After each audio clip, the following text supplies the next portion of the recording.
Həyatı dayandıran qış fəsli.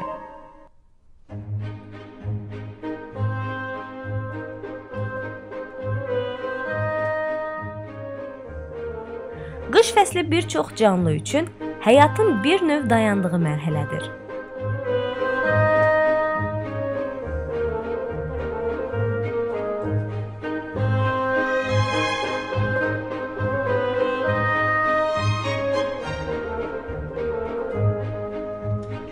Qış boyu bitkilərin çoxu böyüməni dayandırır. Bu, həyatlarını davam etdirmək üçün lazımi tədbirdir.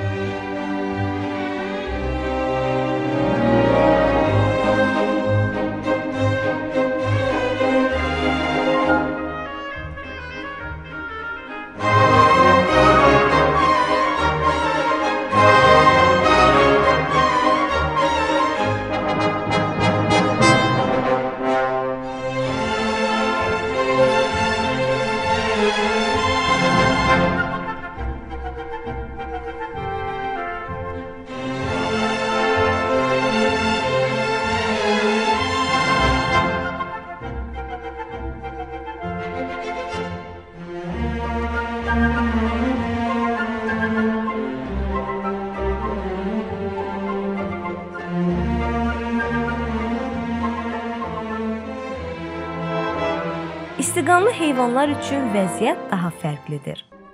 Onlar da bir növ həyatlarını dayandırırlar.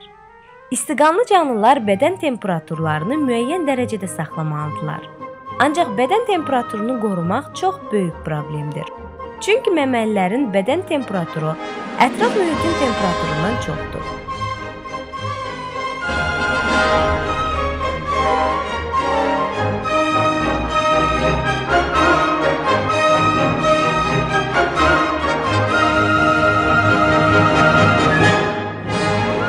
Yüksək temperaturu əldə etmək üçün artıq enerjiyə ehtiyacları var. Bunu ancaq qidalardan əldə edə bilərlər. Ancaq qışda heyvanlar çətinliklə yem tapırlar.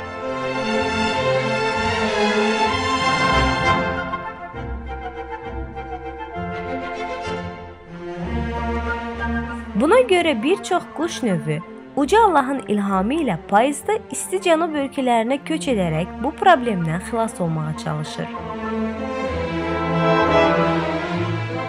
Quşlar kimi bəzi böyük ot yeyən məməlilər də köç edirlər.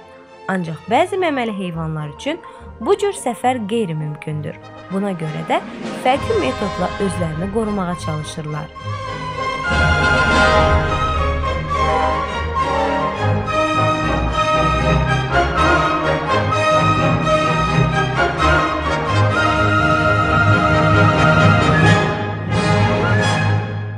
Bu metod qış yuxusudur. Qurbağa. Bəzi qurbağaların qış yuxusu zamanı bədənlərindən buz kristalları əmələ gəldiyi aşkar edilmişdir. Boz ağac qurbağası və bahar qurbağası kimi növlərin hamısı şaxtalı qışın hökm sürdüyü coğrafi ərazilərdə yaşayırlar. Qış yuxusuna getdikdə bu canlılarda heç bir həyat izinə rast gəlinmir. Ürək döyüntüləri, tənəffüs və qan dövranı tamamilə dayanır. Ağac qurbağasının və digər canlıların ən əsas xüsusiyyəti isə bol miqdarda qlükoza hasil etmələridir. Qlükoza hüceyrələrdən suyun çəkilməsinin qarşısını alır. Beləcə, hüceyrə büzülmür. Beləliklə, qurbağanın hüceyrələri donmadan zərər görmür. Tısbağa. Oktyabr ayından etibarən havalar soyuduqca və yem azaldıqca tısbağaların bədən fəaliyyətləri azalır və özlərini qorumaq üçün yuxuya gedirlər. Ürək döyüntüləri və tənəffüsləri yavaşlayır. Oktyabr-mart ayları qış yuxusu ilə keçir. Ağ ayı. Balalamağa hazırlaşan dişi ağ ayı qış yuxusuna getdikdə heç enerji sərf etməmək və balaların daha yaxşı qidalanmasını təmin etmək üçün maddələr mübadiləsinin sürətini zəiflədir. 7 ay ərzində maddələr mübadiləsindəki yağı zülala çevirir və balalarını qidalandırır. Bu 7 ayda özü heç qidalanmır. Ürək döyüntüsünün dəqiqədə 70-dən 8-ə salır və maddələr mübadiləsini yavaşladır.